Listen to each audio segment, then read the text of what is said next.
Nous avons constaté qu'il y a des personnes à Pau qui ne sont pas en mesure de se soigner. Tu le sais, il faut régler la consultation du médecin et il y a une part où les soins qui n'est pas prise en charge par la sécurité sociale. Et il y a de très nombreuses personnes qui ne sont pas en mesure de parvenir à financer l'adhésion à une mutuelle, qui ne peuvent pas payer la cotisation pour la mutuelle, parce que c'est un coût trop important. Notre solution est que la mairie de Pau s'empare de cette situation et permette d'offrir aux personnes en difficulté l'accès à une mutuelle, tout simplement en négociant avec les mutuelles pour que des tarifs qui soient des tarifs accessibles soient proposés. C'est ce que nous voulons faire dans un premier temps, c'est-à-dire mettre la force de la mairie de Pau au service des habitantes et des habitants pour l'accès aux soins.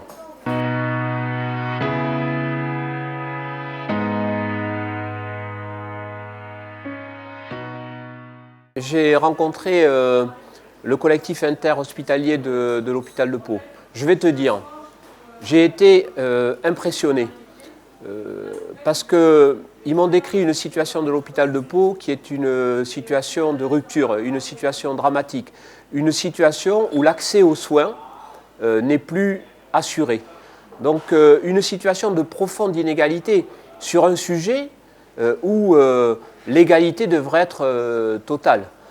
Et ils m'ont aussi expliqué que le défaut de budget pour l'hôpital de Pau, les restrictions budgétaires, se traduisaient par la fermeture de lits et donc la diminution des capacités d'accueil des malades et aussi par des conditions de travail exécrables pour les soignantes et les soignants, avec des phénomènes de précarité et un turnover très important, parce que les conditions de travail à l'hôpital de Pau sont tellement difficiles que les salariés quittent l'hôpital de Pau dès qu'ils sont en mesure de le faire, pour se diriger vers d'autres structures hospitalières où les conditions de travail seront acceptables. À Pau, les aides-soignantes, les infirmières, pour être titularisées,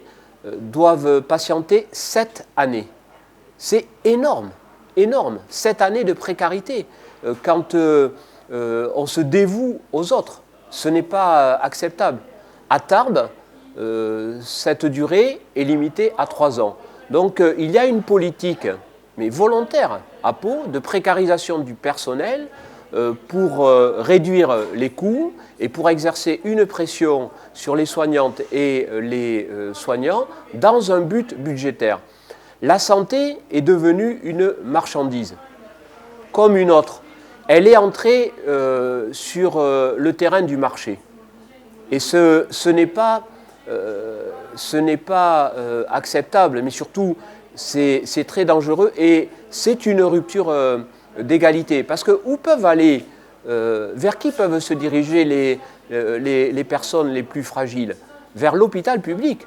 Donc ce qui est important de faire, c'est de permettre à l'hôpital public de répondre à la demande de soins le mieux possible, de manière humaine, et d'assurer la garantie et la continuité des soins. L'une de nos propositions très importantes est de créer une maison médicale dans l'enceinte de l'hôpital, parce que les urgences sont totalement surchargées. Et le problème des urgences à Pau, c'est qu'il faudrait pouvoir diriger un certain nombre de personnes qui arrivent aux urgences vers des généralistes. Et les urgentistes aujourd'hui à Pau sont dans une situation très difficile parce qu'ils n'ont pas de réponse pour ces personnes qui ne souffrent pas de pathologies graves ou qui n'arrivent pas aux urgences suite à des accidents, mais qui doivent être soignés. Donc il faut absolument créer une maison de santé avec des généralistes vers qui les urgentistes pourront diriger les patients. La priorité, ce sont les généralistes, parce que ce que m'ont expliqué les professionnels de l'hôpital, c'était que vraiment, et ils en souffrent, le système de soins qui est déréglé à l'heure actuelle produit ce résultat que les personnes confrontées à une maladie, même légère, se tournent vers les urgences de l'hôpital.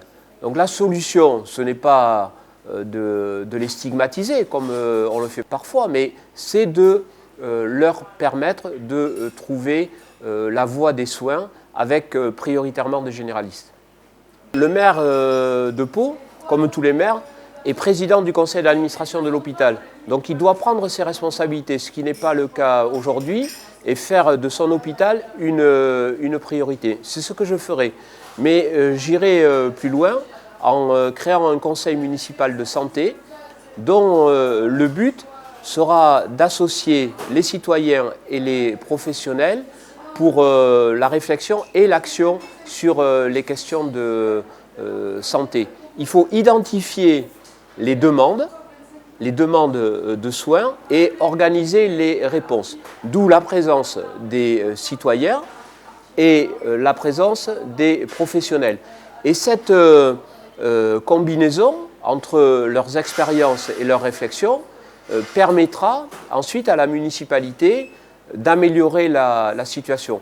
Moi, je crois à la co-construction dans tous les domaines parce que un maire, il doit être à l'écoute, il doit être 100% à son travail, bien sûr, parce que la tâche, elle est considérable. Mais un maire, les élus ne peuvent pas tout savoir. Ce qui est important en permanence, c'est de rester humble, de demeurer à l'écoute des personnes pour lesquelles on a été élu.